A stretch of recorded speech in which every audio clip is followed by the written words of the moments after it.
Where do we start? Where do you want to start? Yeah, I mean, this is probably an obvious one. Sandown, the most impressive horse of the day was Irish Saint for me, of Paul Nicholls. Definitely. This horse had been about 150 for me over hurdles, but blimey, for first time jumping a fence, not an easy place, Sandown. You got those railway fences. It was absolutely foot perfect, and Nick Schofield wasn't worried when Crispy Green sort of went on a few lengths. He knew what he had, and I'm pretty sure this horse will be hearing plenty more about, and I reckon he's going to be a better chaser than he was hurdler. I thought he was going to give us Sam's 8 to 11 night as an eye catcher. No. Saturday. Caught my eye, but for the wrong reasons.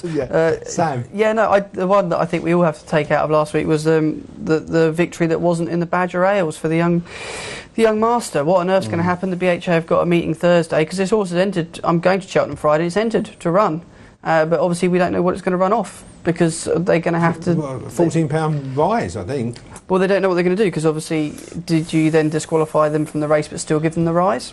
You have to. Yes, man. you have to. We're talking about eye catchers, though. So I've got one. Young Master, is that an eye catcher? Yeah, I thought it was, and I just feel for connections because I think that's an error that's been made by the administrators. You know, the trainers put it in, and it's gone from that. But it caught my eye just because it was more amusement more than anything else. But the one I would say to watch at Cheltenham this week, Mare's Bumper. Watch 22's taken for the Crawfords. It's a fantastic horse that I know Paul Nicholls tried to buy, and the Crawfords have still got it. Great horse. That's the one to watch coming up. And I would say, actually, in relation to the Young Master, we were going to get connections on the phone tonight and people in relation to that, but obviously we can't speak about that really until the outcome. I think it's on Thursday. Thursday, you said, yeah. So we'll hopefully have one or two sides of the story put to us on Saturday. We're on Sky on Saturday, 212 in the morning from 10 a.m. Billy?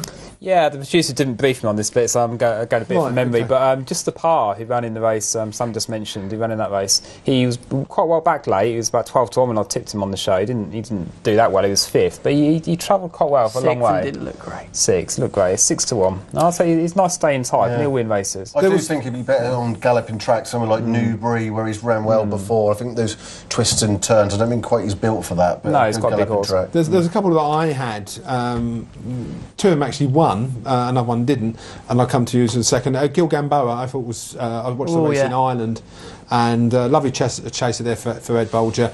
That will go on to bigger and better things. I mean, obviously, won at Cheltenham in the hurdles last year. Chase from the making. I think it's a good-looking horse. That's entered for Punchestown, I think, or is it Fairyhouse at the end of the month? Bloodless victory, and beat a good horse in Mullins' horse, Blood Catil. Was again supreme novice hurdle form. Finished 9th in that race. It's a very, he's popping up all the winners. Bronco Billy was a 4-year-old bumper winner yesterday for John Joe O'Neill. Quite interestingly, that Barry Geraghty, first time ever he rode at Carlisle, rode a double, and that was a bumper horse in the last. I backed it first time, didn't back it yesterday, but Bronco Billy costs quite a lot of money for connections as well. They do think highly of Bronco Billy, and that will step up to 2.5 miles, 3 miles in future. It's got a chasing look about it a couple of years down the line. And one for Charlie Appleby at Kempton, Pathway to Honour, actually entered for the Derby. It's like these Godolphin horses never end up being top champions when they're entered for the Derby, but it was clear of the rest on debut, and it's a formality that horse will finish a win. Made him second to Ballios at Kempton, and Pathway to Honour on the all-weather, probably at Kempton, is an absolute certainty next time out, though hopefully the odds won't be too short.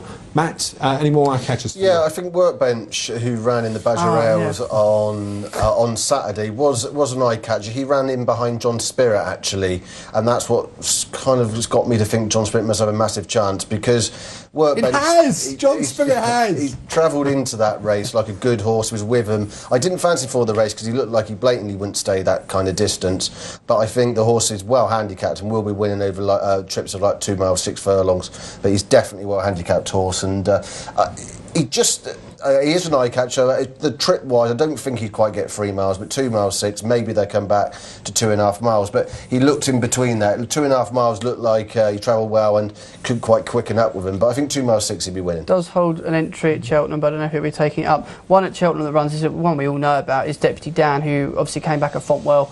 And, a lot of people were disappointed with that run, but Sam Twiston-Davies rode a great race, and it was over 2.4. I wasn't disappointed with that at all. No, nor was I. People are talking through their pockets if Deputy Dan, who they think was given a bad ride. Now, I thought that 2 entries at Cheltenham, 3 miles and 2.6, I think. I want to see it go for 3. I think 3 miles is ideal for this horse, and I'll be backing it on the Friday if it runs in 3 miles.